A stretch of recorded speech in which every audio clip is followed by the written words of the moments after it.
Hi guys, स्वागत छ तपाईहरुलाई फेरि पनि अर्को एउटा नयाँ भिडियोमा। गाइज, मोटोले आफ्नो जी सिरिजको अर्को एउटा नयाँ स्मार्टफोन मोटो G72 लाई इन्डियामा लन्च गरिसकेको छ। एकदमै बबल प्राइस पोइन्टमा लन्च गरेको छ। गाइज, यदि नेपालको कुरा गर्ने हो भने मोटोले चाहिँ पछिल्लो समयमा आफ्ना जी सिरिजका दुईवटा स्मार्टफोनलाई लन्च गरिसकेको छ। मोटो G22 र G31 लाई चाहिँ लन्च गरिसकेको छ र स्ट्रङली चान्सेस छ कि मोटोले यो स्मार्टफोनलाई पनि नेपालमा लन्च गर्नेछ। यदि यो स्मार्टफोन नेपालमा लन्च हुन्छ भने एकदमै बबल स्मार्टफोन हुनेवाला छ, किनभने यो स्मार्टफोनको डिस्प्ले चाहिँ एकदमै बबल रहेको छ र साथमा यसको क्यामेरा सेटअप पनि एकदमै राम्रो रहेको छ।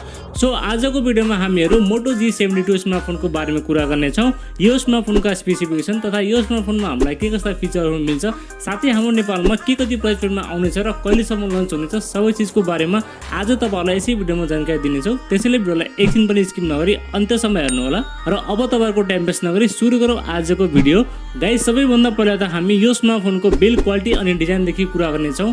बिल्ड क्वालिटीको बारेमा कुराउनु पर्दा यसमा चाहिँ हामीलाई प्लास्टिक बिल्ड मिल्छ, फ्रेम पनि प्लास्टिकको रहेको छ र अगाडिपट्टि भने यसमा हामीलाई नर्मल ग्लासको चाहिँ प्रोटेक्सन मिल्छ।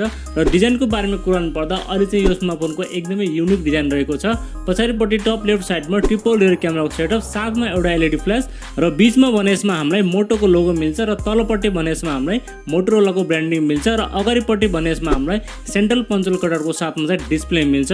गाइस, प्लास्टिक भने यो स्मार्टफोनमा एकदमै राम्रो क्वालिटीको युज गरिएको छ, जसले गर्दा यो स्मार्टफोनको बिल्ड क्वालिटी चाहिँ एकदमै सलिड रहेको छ। अनि यो स्मार्टफोन लाइट वेट र एकदमै स्लिम भएको कारणले यो स्मार्टफोनको इन ह्यान्ड फिल चाहिँ एकदमै जबरजस्त रहेको छ। गाइस, तपाईहरुले यो स्मार्टफोनको डिजाइन र बिल्ड क्वालिटी चाहिँ अवश्य पनि मन पर्नेछ। बिल्ड क्वालिटीको मामलामा तपाईहरुलाई कुनै पनि शिकायत आउने छैन। अब चाहिँ हामी कुरा गरौँ यो स्मार्टफोनको डिस्प्लेको बारेमा। डिस्प्लेको बारेमा कुराउनु पर्दा यसमा हामीलाई 6.55 इन्चको FHD+ P OLED प्यानल मिल्छ, साथमा 20:9 को एस्पेक्ट रेशियो र 410 को चाहिँ PPI डेन्सिटी रहेको छ। अनि कन्टेन्ट वाचिङको लागि भने यसमा हामीलाई HDR10+ को सर्टिफिकेसन पनि रहेको छ, साथमा डोल्बी एटमोस को सपोर्ट पनि रहेको छ। गाइज, इन्ट्रेस्टिङ पार्ट के छ भने यो स्मार्टफोनको डिस्प्लेमा चाहिँ 1 बिलियन कलरको चाहिँ सपोर्ट रहेको छ, जसले गर्दा तपाईहरुलाई यसमा कन्टेन्ट वाचिङको लागि चाहिँ एकदमै बबल डिस्प्ले हुनेवाला छ। र गेमिङको लागि भने यसमा हामीलाई 120 हर्ट्ज को फास्ट रिफ्रेश रेट पनि रहेको छ। गाइज, ओभरअलमा डिस्प्लेको बारेमा भन्नु पर्दा यो स्मार्टफोनमा चाहिँ हामीलाई एकदमै आउटस्ट्यान्डिङ डिस्प्ले मिल्नेछ। पर्फर्मेन्सको बारेमा कुराउनु पर्दा यसमा चाहिँ हामीलाई मिडियाटेकको Helio G99 चिपसेट मिल्छ। यो चाहिँ नयाँ चिपसेट हो र यो चाहिँ 6 नैनोमिटरमा बनेको चिपसेट हो, जसमा हामीलाई एनर्जी एफिसिएन्सी एकदमै राम्रो मिल्छ र यो चिपसेट चाहिँ हिटिङ पनि एकदमै कम हुन्छ। साथमा LPDDR4S को र्याम टाइप र UFS 2.2 को चाहिँ स्टोरेज टाइप रहेको छ, जसमा हामीलाई रिड एन्ड राइट पनि एकदमै राम्रो मिल्छ। अनि गेमिङ ग्राफिक्सको बारेमा कुराउनु पर्दा यसमा चाहिँ हामीलाई आलमालीको G57 MC2 octa-core GPU मिल्छ, जसमा हामीलाई गेमिङ ग्राफिक्स पनि एकदमै राम्रो मिल्छ। भ्यारिएन्टको बारेमा कुराउनु पर्दा एउटा मात्र भ्यारिएन्ट लन्च भएको छ, 6GB र्याम र 128GB। गाइस, तपाईहरुले चाहिँ यो चिपसेटमा मिडियम टु हाई सेटिङमा चाहिँ मजाले गेमिङ खेल्न सक्नुहुनेछ। गेमिङको मामलामा तपाईहरुलाई कुनै पनि शिकायत आउने छैन र डे टु डे पर्फर्मेन्स पनि यसमा हामीलाई एकदमै राम्रो मिल्छ। सफ्टवेयरको बारेमा कुराउनु पर्दा यसमा हामीलाई लेटेस्ट एन्ड्रोइड 12 मिल्छ आउट अफ द बक्स र यो चाहिँ रन गर्नेछ स्टक एन्ड्रोइडमा रन गर्नेछ, जसमा हामीलाई बर्डवर एकदमै नाको बराबर मिल्छ र सफ्टवेयर एक्सपिरियन्स पनि यसमा हामीलाई एकदमै राम्रो मिल्छ। अनि क्यामेराको बारेमा कुराउनु पर्दा यसमा चाहिँ हामीलाई 108 मेगापिक्सलको प्राइमेरी सेन्सर, 8 मेगापिक्सलको अल्ट्रा वाइड र साथमा 2 मेगापिक्सलको चाहिँ माइक्रो सेन्सर मिल्छ। अनि सेल्फी क्यामेराको बारेमा कुराउनु पर्दा यसमा हामीलाई 16 मेगापिक्सलको सेल्फी क्यामेरा सेन्सर मिल्छ।